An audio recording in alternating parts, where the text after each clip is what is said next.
I've recently heard some crazy success stories when it comes to hiring with AI. FedEx is sending offers to candidates within 10 minutes. General Motors saved $2 million in recruiting costs in a year. Chipotle reduced time to hire by 75%. And Nestlé's global recruiting team is saving 8,000 hours annually. The craziest thing, all of these companies did it by leveraging the same technology, Paradox. Paradox is the leader in conversational hiring. Powered by conversational AI, Paradox can be your ATS, CRM, and career site, or can help automate parts of the hiring process on top of Workday, UKG, and SAP. Their product suite is driven by a 24/7 AI assistant who can handle up to 95% of the hiring process for deskless hiring teams, or just automate specific, time-consuming tasks like screening, interview scheduling, and onboarding to allow recruiters to focus on recruiting. Paradox has helped hundreds of the world's top employers simplify hiring and save money while creating great candidate experiences in the process. Spend more time with people, not software, with Paradox. You can find out more by going to paradox.ai. There's been more of scientific discovery, more of technical advancement and material progress in your lifetime and mine than in all the ages of history.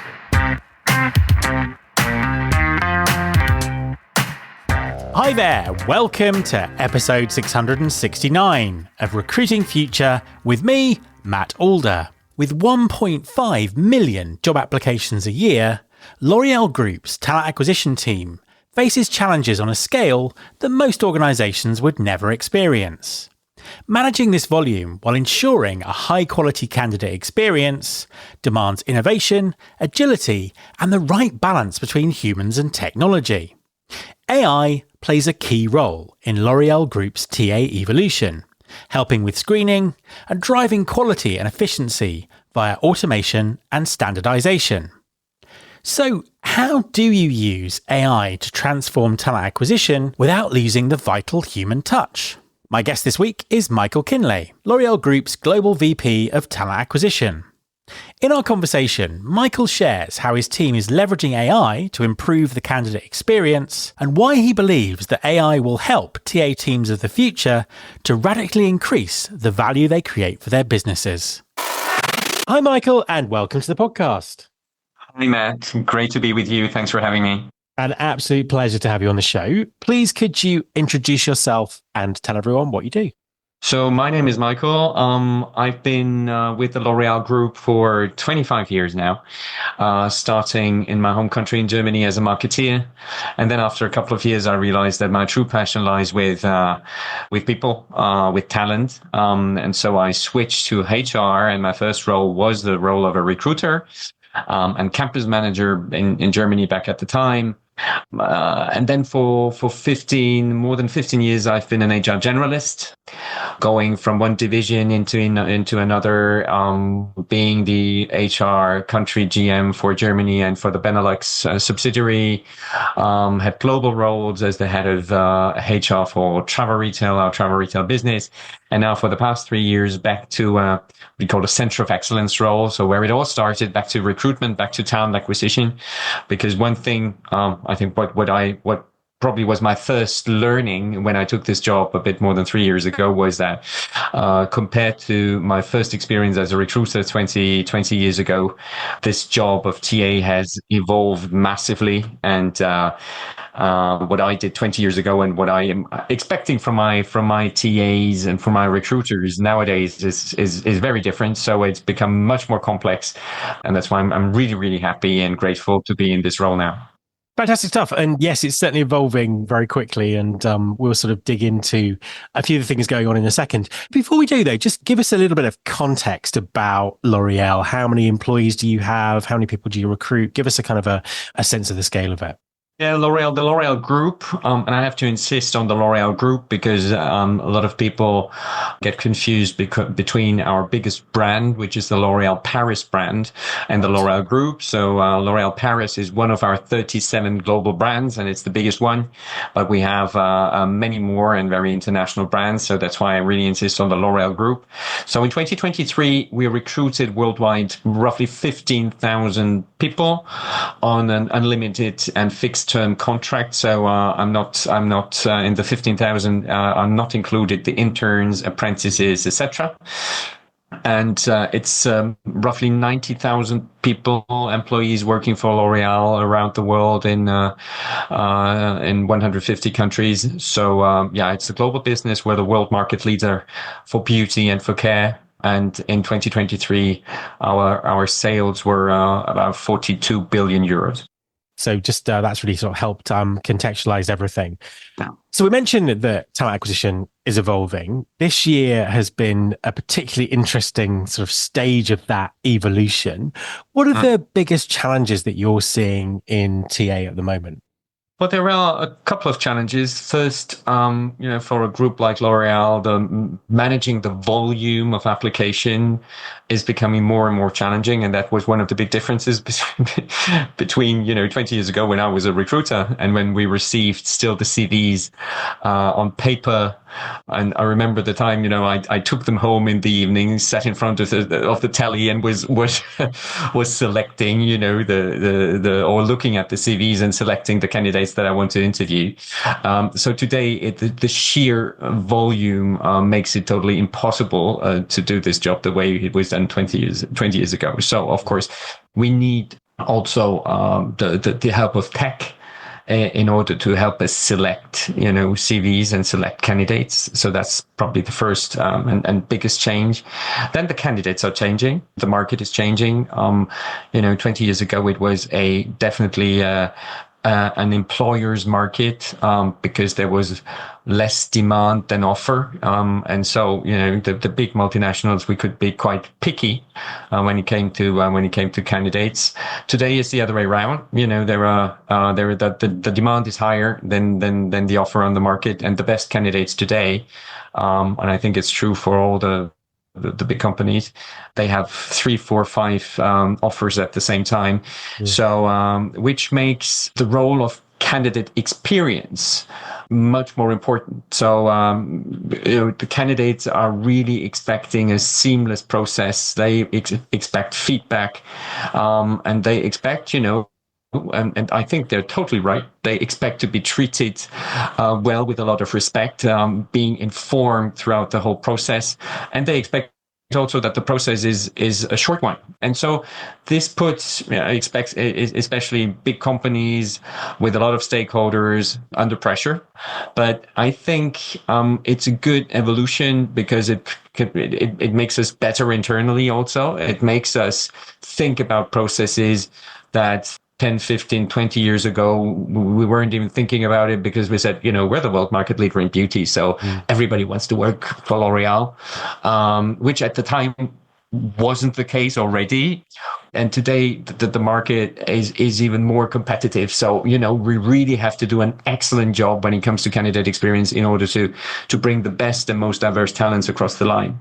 Absolutely. And to dive into that, I suppose, a little bit deeper, what do you think the forces are that are sort of driving those changes at the moment?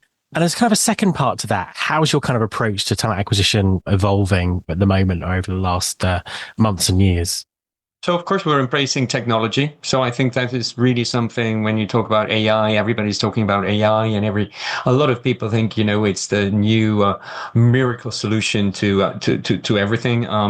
We're embracing AI in the sense of that it has an impact on how we work, but it does not have any impact on our why and our what, so I think it's important to pause for a second and say, okay, what are we actually expecting from tech? What are we expecting from AI? Yes, it can provide us a lot of support. At L'Oreal, I see it especially in 2 areas.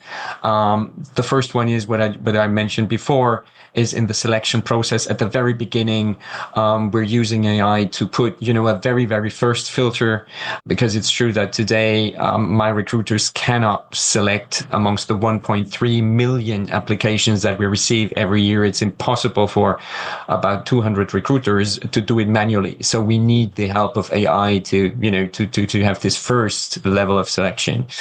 However, what I'm saying and what is true and what will always be true at L'Oréal is that at L'Oréal, we do not recruit. AI will not be the technology or we will not use a technology to recruit people. It will always be a human being who will make the final decision on if we recruit or not a candidate. And that will remain, that will always remain true, at L'Oréal.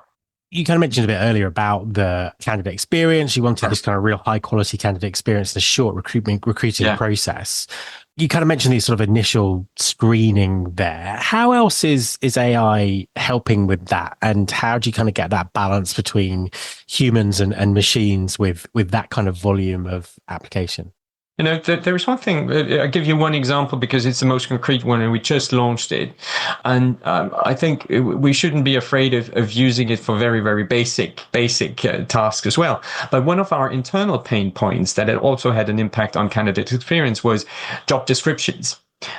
So when I looked at the job descriptions in the past, I saw not necessarily a standardized version of our job descriptions between the different markets, between the different divisions, etc. So in terms of candidate experience, they didn't really. Some were well executed, others were a bit more confusing, etc. So it wasn't standardized and it wasn't, one, let's say, good experience for a candidate. So now we're using our internal L'Oréal ChatGPT that we developed 1.5 years ago internally.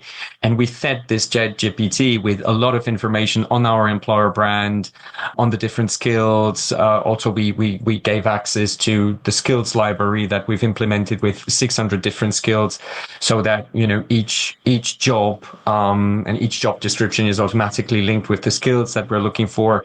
And so today, thanks to AI and our internal ChatGPT at L'Oréal, we can provide a standardized, complete job description for each of the roles everywhere in the world, and so that the candidates, if they are in Shanghai, in Sydney, or in New York, they will recognize that they're applying for L'Oréal, and the skills are the same everywhere. So it's it's a first step, and this will help also, and we shouldn't underestimate that in the past, my recruiters have spent quite a lot of time and wasted a lot of time on every time that they had to do a job description. They started from zero, more or less.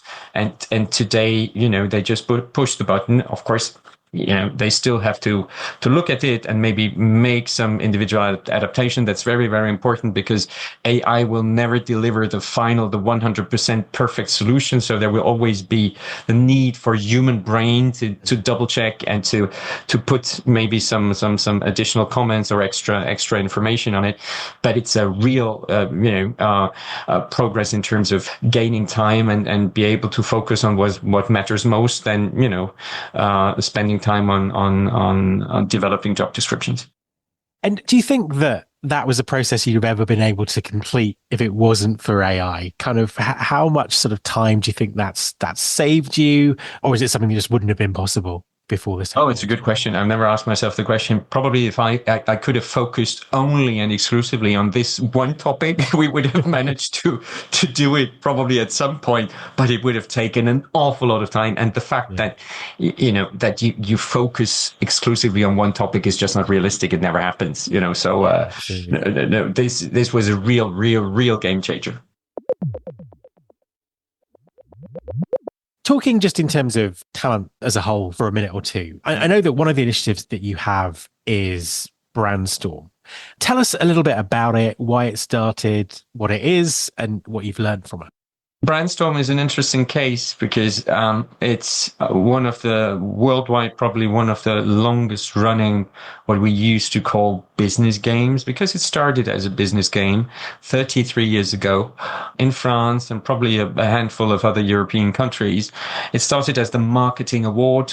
We worked with a couple of business schools and universities, and the idea was really to provide students, especially interested in marketing, with the opportunity to work or to put themselves in the shoes of a product manager at L'Oréal. So it was really this learning and very realistic learning experience, working very closely with L'Oréal managers, with L'Oréal marketeers on a concrete business case.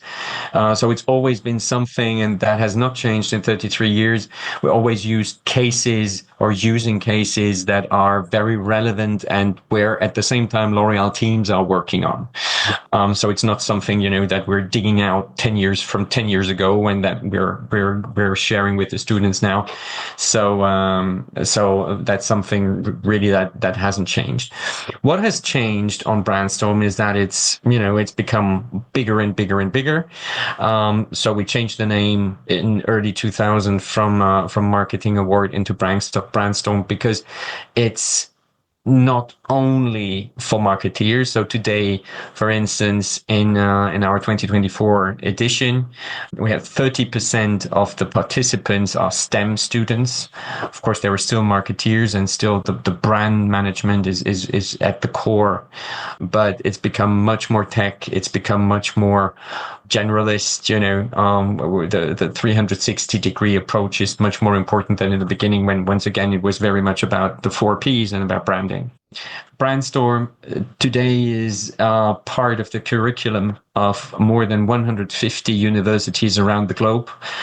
We have a record number of inscriptions, registrations this year with 135,000. So it's become really it's become a brand over the years. It's become not only internally, there is a big buzz every year about Brandstorm, but also externally, it's become our number one employer branding tool. Let's be honest, because in terms of reach, of course, it's extremely interesting, but it's also a very, very important recruitment tool. And they're very, we're very transparent about that. So it's a fantastic learning experience. For the past 2 years, we've been also certified as an e-learning learning experience by EOCCS. So we've got this stamp, which is very important. And today, our participants, the Brandstorm participants, if recruited or not by L'Oréal afterwards, they put it in their CV as if it was an internship because it's exactly the same value. Yeah. So it's become, we're really proud of it, but what we're more proud of it is that we're really providing today for students around the world a fantastic learning experience that helps them, of course, to get to know L'Oréal better, to get to know the market better, but really to work on topics that our teams worldwide are working on. And just the last piece of information that I would like to share, we started off as I would even say Western European business game. And today the top 3 countries in terms of registrations are China, India, and the Philippines. So, we're reaching also potential candidates and learners in countries where, yes, we have a subsidiaries, but where we'll never be able to to recruit that many people, especially the Philippines. We have a small subsidiary, but we have almost 20,000 registrants in the Philippines for Brandstorm every year, which is amazing and which makes us proud because these people, the ones who are playing Brandstorm, it really has an impact on their employability afterwards because it's a door opener, of course, at L'Oréal, but also for many other companies. No, absolutely. And do you have to be a student to do it? Is it open to everyone? What are the kind of parameters around it? It started off as a student business game. And in 2019, we slightly extended the rules. So today, the criteria is that you have to be below 30. So you even can, as a young professional already working, having a professional career, you can still participate. You need to form a team of 3. And ideally, it's also a diverse team in terms of gender. Interesting. And are there any numbers around the sort of proportion of people that you recruit who come through that route every year? So in terms of recruitment, we're a bit struggling to measure the success of Brandstorm. When we look at just at 1 year, for instance, at the 2024 edition, we say, okay, we're measuring the participants of the 2024 edition, and we look at how many were recruited in 2024. Then we're at roughly between 800 and 1,000. However, we have a lot of people playing Brandstorm that haven't finished their studies yet, etc. So they might be recruited in the years to come. Sure. But overall, we have since the beginning, we are still today. There are rough. I think we're about 5,000 ex-Brandstormers that currently still work at L'Oréal. Wow, so they're big numbers. And so turning to the future for TA. So we're already going through a time of crazy change. Lots of implications around things like AI, like we were talking about. How do you think that's going to shape the TA team of the future? What do you think TA teams will look like in a few years' time? How will they fit into the business? How will they be structured? What kind of skills they have in them? What I've seen in the past 20 years, the TA role becoming more and more complex. I think that will be still the case in the years to come, with one difference, and this is where my hope. I have a lot of hope, when it comes to AI, that AI will help my recruiters to make their job easier, in the sense of getting rid of a lot of administrative tasks, a lot of time consuming tasks that are not really creating value. I just mentioned the job descriptions. We're using, another example would have been the auto scheduling of interviews. It's details, but these details, I realized that they're really taking a lot of the time of my recruiters. And so I hope I can already see, that with the help of AI, these tasks can be automated. And so they're freeing time. This is freeing time for the recruiters to really spend with the candidates, with the business. So to do what really matters, and in order to really create value. So I think that would be, one aspect of the evolution of the role. The complexity in terms of expertise and skills, what we expect from TA, I think will not be reduced, which also makes the attractiveness of the role.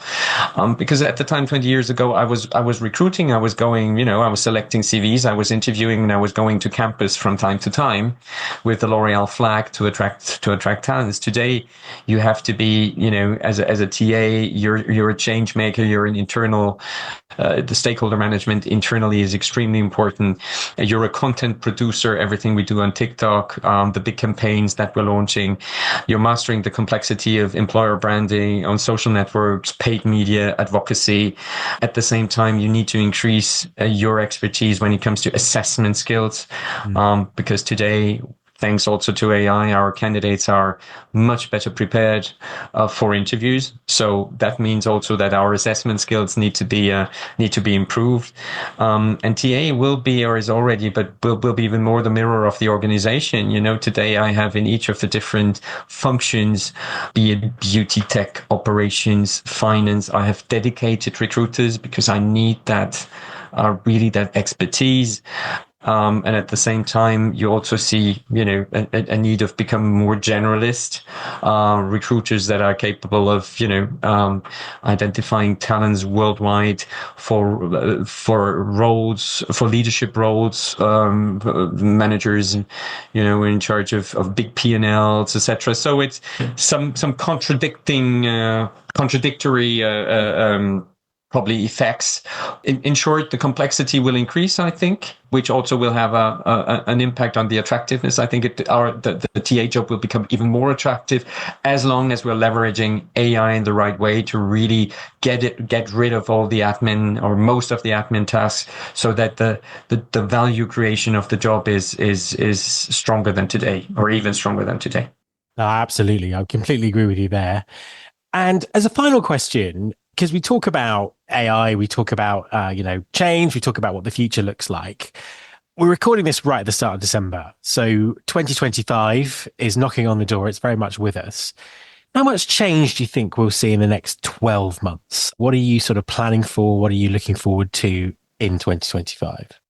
I would say, at L'Oréal, we're embracing change, but we're not disrupting, because our philosophy is, and is to seize what is starting.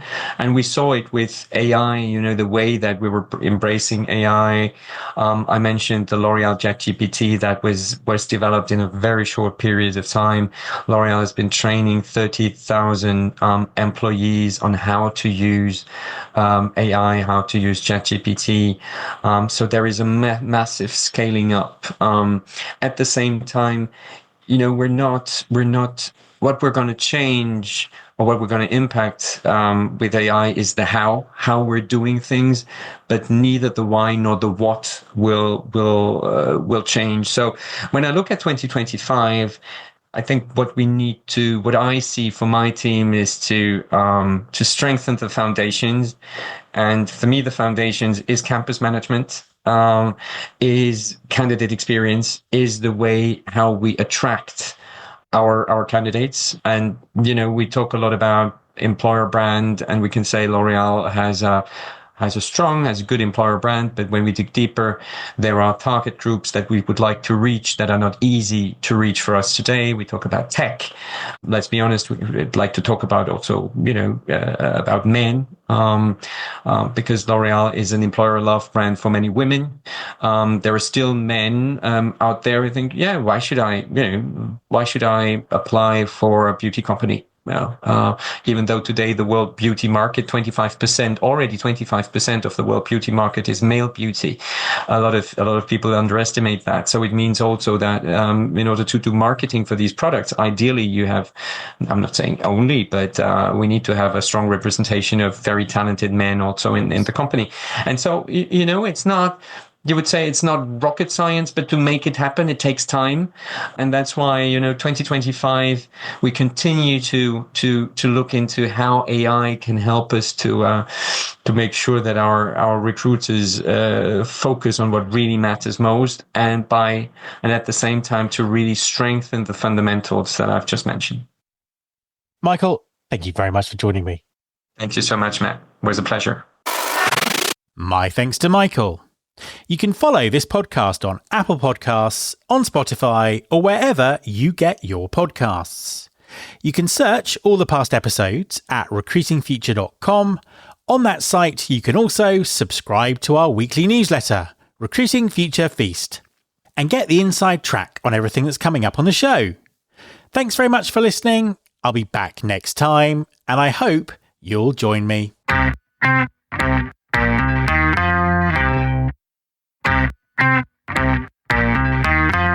This is my show.